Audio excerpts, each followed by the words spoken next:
Hey guys, it's Mary, and this is Homestead Dream, because one day I dream that my homestead will be a little bigger.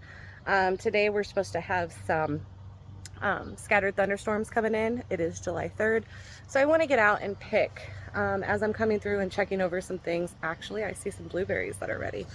I wanted to discuss my raspberry bush. It is not great. Has never really produced anything worth picking other than the leaves for tea. But it has become what is known as a crop trap or trap crop for the Japanese beetles. And since we don't spray a lot of things that we do are just, I'll just go in and flick them. I know that sounds really odd, but I think the only reason I keep this plant around is because it protects mostly this plant, because the Japanese beetles tends to just go right to it. Now there are some that are on it, and I'll just go in and flick them just to get rid of them. But other than that, and share a little tip, when you're harvesting the blackberries, you want to wait until they become a dull color. So they're going to become a dull black. And if they're bright and shiny, that means a little more bitter or tart. So we wait until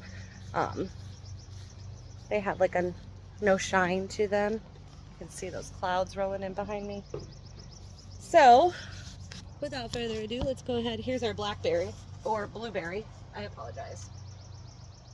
So I'm just going to pop this off, and there's not very many left on the bush, so I'm just going to go ahead and pull them all that are semi-ready.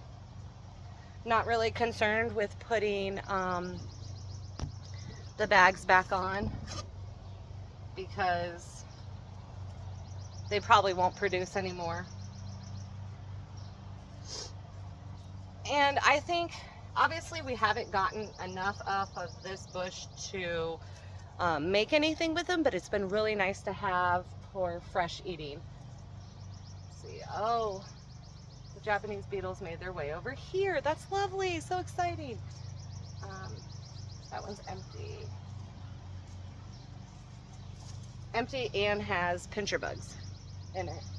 Now the pincher bugs will go in the bag sometimes, but they have yet to produce any damage on my berries.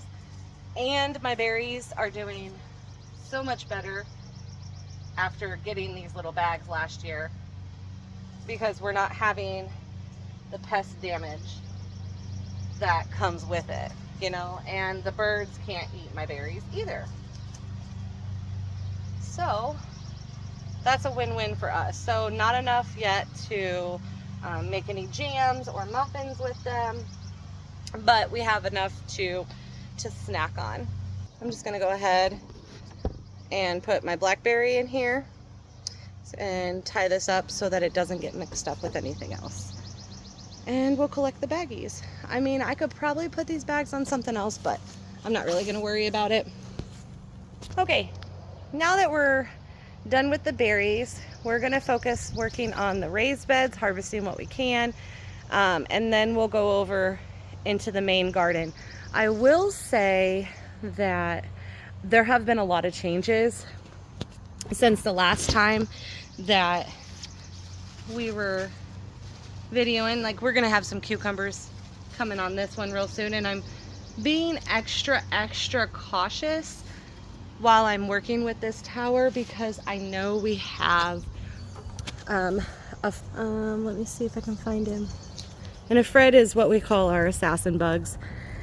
No, he's hidden somewhere else, so I'm gonna have to be really careful while looking through here. But everything is super abundant, looking really nice. Not so much ready to be harvested off of this, which is okay. Let me see. Yeah, the beans are not far behind. So here were our white onions. They're looking really well. I've also ended up pulling the ginger. It wasn't producing as much, so I've planted cucumbers here. We have a mammoth leaf basil and the Genovius basil right here, and tender green cucumbers. These are the Walla Wallas. They are getting kind of close. Some of them are starting to show signs that they're gonna be ready to harvest. However, these guys, so here's a learning thing. When it comes to onions, once they fall over like this, regardless of the size of the bulb, they are ready to harvest. And the reason, so we didn't get big ones. Again, I think my problem with this was the fact that I started my seeds and then unfortunately I left them outside and a really, really cold frost came and destroyed them. So I had to start over, which then put me behind schedule for some of these, and that's okay. We'll still have some, right? Not big, but it's better than nothing. Sorry, I had a spider. So we got those. We've got onions and blueberries and a blackberry so far. So we're gonna keep on going over to the final green stalk, show you that a little bit, and then head right into the big one. So here is our other green stalk. We had pulled all the peas that were around here, and I went through and planted between 2 to 3 bush green beans. There's also some basil in between each one because I like to make do. We've got our celery coming in really nicely, a lot more basil, little flowers. Let's check out this cucumber plant. This one may not have anything yet. No, but it is showing signs of blight, so it probably won't be long before it'll be ready to pull out and then plant something else in its place. But can we take a moment to like look at this? What? That's crazy. And we've got, let's see, we got sun sugar cherry tomato. These are our favorite in the house of tomatoes, at least the cherry type. I think I even have some peppers that need to be picked. So let's head into the cucumbers. All right, so I'm gonna go through the cucumbers right here and see if we've got anything ready. I am pretty sure that we do. Let me see. And if we don't, we have plenty of plants that are ready to pick from. Yeah.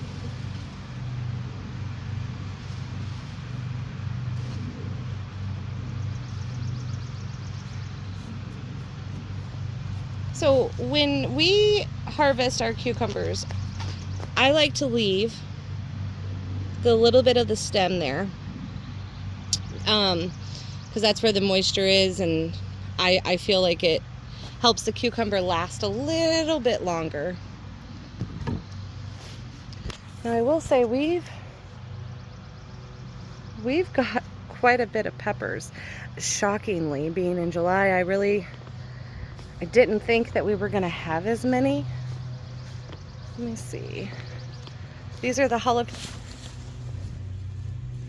And technically, these are the jalapeno plants. Now, I definitely could pick some if I wanted to, but I'm not ready to really do much with them. So I'm gonna leave that. And I know we have some Sugar Rush peach that are really close to coming in as well and being harvested. I see a little red spot. Let's see. Oh, okay. So this tomato looks really nice from the top, and then you flip it over. This is called blossom end rot. There is multiple reasons why this would happen. It could be a deficiency in the soil, could be inconsistent watering, and I am going to chop it up as inconsistent watering because I'm not seeing any others with the damage, as you can tell, which makes me believe, because we had that really hot weather and that it's already ripening, this was something that was caused by inconsistent watering. So I kind of just throw it back in there. Some of these tomatoes that are coming on are looking so good and so big. You can see it's like our little jungle. Let's go back here and look, because I know I have some of the champagne bubble tomatoes. These are about ready. These are really, really close. These are the black strawberry. So soon they're going to start getting a red color to the bottom. And those are, I have never grown those, nor have I ever had one. So I'm not sure. Let's see. This is the yellowing, is most likely from the plants being so close together. I usually come out. It's like a blight. These are my, what are those? The moonbeam. And I think they're pretty, oh, sorry. I think they're pretty close to being harvested, at least some of them. But I do know these guys right here are champagne bubble. We got a couple of those. These are little. These are ready. They look different, but they're not. And I really do need to get back out here later and get some of this out. Like usually I'll just come out and cut them. So I'll have to take care of that. But I mean, some of our pets, we've got some that are pretty close to coming on. Well, technically, I mean, I guess I could pick those. These are the giant Marconians. So I believe those are supposed to turn red. That's my first year growing them, so I'm gonna wait. Banana peppers. Oh, that's a good one. Look at the size of that guy. I think I seen one that had purple, did I? No. Yeah, one of the smaller ones. Looks like we got some more over here. So let's see. And when you pick them, even if they're not quite to the size that you'd like them, it is encouraging the plant to grow more and put on more blooms. So every once in a while when I come out, I'll just pick a few. Looks like we have some sun sugars that are ready. Again, this blight is really starting to take over, and I'm putting that up to humidity. It'll cause that to happen quite a bit. So we have our cucumber trellis right behind me. I did have to take quite a few down and start over, and I'll show you. This is a harvest video, but it's also a lot of education at the moment. So my cucumbers were starting to look like this, and this is a sign that cucumber beetles have taken over and affected the plant. So I pulled a lot of them out and I started a whole new set of cucumbers. We've also got some trellising beans. So in here, this one, however, this has been doing really, really well. So I'll just go in, snip. I could pick that one, but I think I'm gonna leave it because yeah, I'm gonna leave that one. And then I've also came in and planted pole beans all along the bottom of each of the trellises, over there and here. And then, let's see. This is where our green beans were. They were still producing, however, giving me as much as they had. So the difference between bush bean and pole bean, if you are growing beans for the intentions of canning them, you're going to want bush beans because they will get done around the same time, whereas pole beans, they're going to take their sweet time and they're not going to all produce at the same. So I went ahead and pulled all those plants, and out of all of them there, probably about 100 of them, I probably had a handful of green beans. So they were ready. But the intention that a whole new set will start, and in about 60 days, we'll have a new batch of green beans. But in the meantime, we'll still have beans growing on each side of the trellis and on that one. Our sweet corn is looking really good. I think these were the Silver Queen. So we're still waiting. In the back, we have our cantaloupe, and she's making little melons, as you can see. We have okra finally starting to develop. Let's see. I did pull some of the flowers over here. We've got all of the watermelon starting to take off, and they're gonna go through the corn and kind of space out. Favorite locations is my double cattle panel. And I'll show you why. Let's head over there. My favorite spot in the garden, right here. Like, look at this. We have a dahlia blooming and our volunteer sunflowers. Now, this big guy, my tallest sunflower right now, and he was a volunteer. And in here we have the Rampicante squash.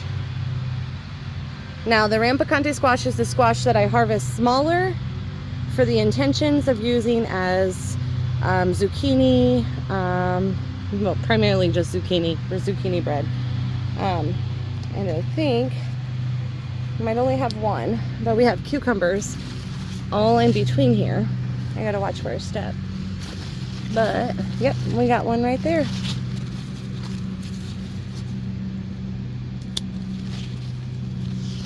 Look at that. I don't know why it's not. There you go. Over here we have our loofah. It really hasn't produced any just yet, but it is definitely growing quite a lot. And some of the cantaloupe from the other side have grabbed a hold and attached. So I'm going to have to put the so that I can begin to harvest some of, yeah, I don't want all of it, but some of this Rampicante squash, because like, it's insane. This is the one that we promised that we were not going to grow again because it just took up too much. And then we decided they do better with the squash bugs and deterring them. So we were just like, why not? So let's see.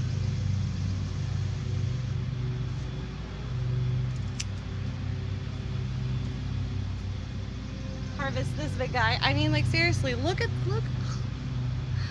And this is smaller. This is the smaller ones. And so I will cook these just like I would zucchini. So I'll just shred them up and put them in the recipe. So let's set that right there. That's so exciting. I may pick a couple. But I want to feel them because I don't want them to be really hard. Let's see. Actually, that might be the only one.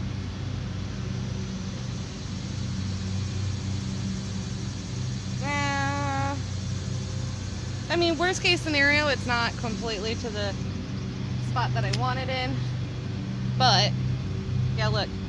See how it's kind of pliable and wiggly? That means that it's not a winter squash just yet. Now, if I leave it on the vine, it would get kind of brown and like a yellow color, and that would entail that it can be stored for winter. Let's see. And a perk of pulling them off is once you do that, then you're telling the plant that it's time to make more. Instead of focusing all its energy into growing, because each plant's job is to make seeds, right? So that it can continue to bloom. And by taking the plant off before it reaches full maturity, you are telling the plant, like, hey, that was a bee, hey, I still need you to make more. So that's that. Our pumpkins over here. Now, my husband and I were out last night. You could see all these. Like, this is crazy. We got a little baby pumpkin right here coming on. So this is our entire pumpkin section. And we come out every day, multiple times a day, and we check for the squash bug and the squash vine borer. However, this particular plant, it was our volunteer that was growing in between the cement in the house, and I pulled it up and relocated it over here. This one, oh, here we go. Here's our squash bugs. This is the squash bug seed. So what I'm going to do, I need to go grab my cutters, because pumpkin and a lot of squash plants have a lot of pricklies on their leaves, their stems, the whole nine, and it hurts and it's irritating to the skin. So I'm out here, now I gotta find it again. Here it is. So I'm just going to, I just cut it off, and we'll take it up there and I can show you how I dispose of them. But I just come out here and check under my leaves. I will check the stem, kind of move the plant around a little bit, and look down in there for that squash bug that's been laying eggs. Actually, I'm a little shocked to have found any, because yesterday we came out and took about, geez, like 8 or 9 leaves off. And that was just really frustrating. But these are what the leaves look like. Or, sorry, what the eggs look like from the squash vine. From goodness. So in a nutshell, this right here is your squash bug egg. When you find these, you know that there's squash bugs somewhere around there. And we are going to dispose of those. And I'll show you how we do it. Let me see. I think that's pretty much everything that I want. But here's some of the elderberry, and they're doing really, really well growing. And as you can see, our flowers are taking off. We have our straw flower, which I'm super excited about. Did you hear that? And these are supposed to be the type of flower that you can cut and then, excuse me, leave them and they'll dry and they'll keep their shape. Here's a poppy. I think that's my first year of successfully growing a poppy. So those are nice. And then of course we got a lot of the zinnias growing all along the fence line, with a couple random other things. We have a sunflower blooming, and we did plant more giant sunflowers over there. Oh.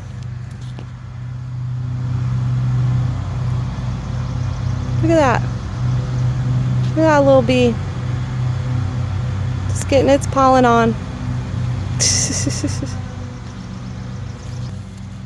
So let's get this stuff up there. Okay.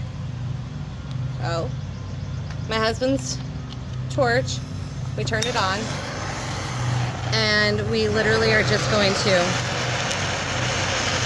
just burn them. And when they burn, oh, you didn't see it, but we put it right on it. And that, once you get that done, you'll actually hear them popping as you're doing it. I'm sorry I didn't get it in the frame. Actually, I missed some of them. So the wind is blowing, so it's making it a little more difficult. But you can kind of hear them popping. So we'll do that, we'll burn them, and then throw this entire thing in the burn bin. And the reason is, if you leave the squash eggs unharmed, actually there's a couple more on the other side of the leaf, just not in a formation that's normal. So they're being tricky.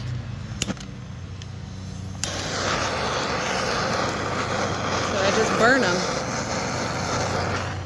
because once they start hatching from the egg form, it's almost unbearable to keep up with them. So by going ahead, burning the eggs, they're not going to hatch again, and then your only next battle is to continue keep looking for the other adults. Now this could have been from yesterday and we just happened to miss it.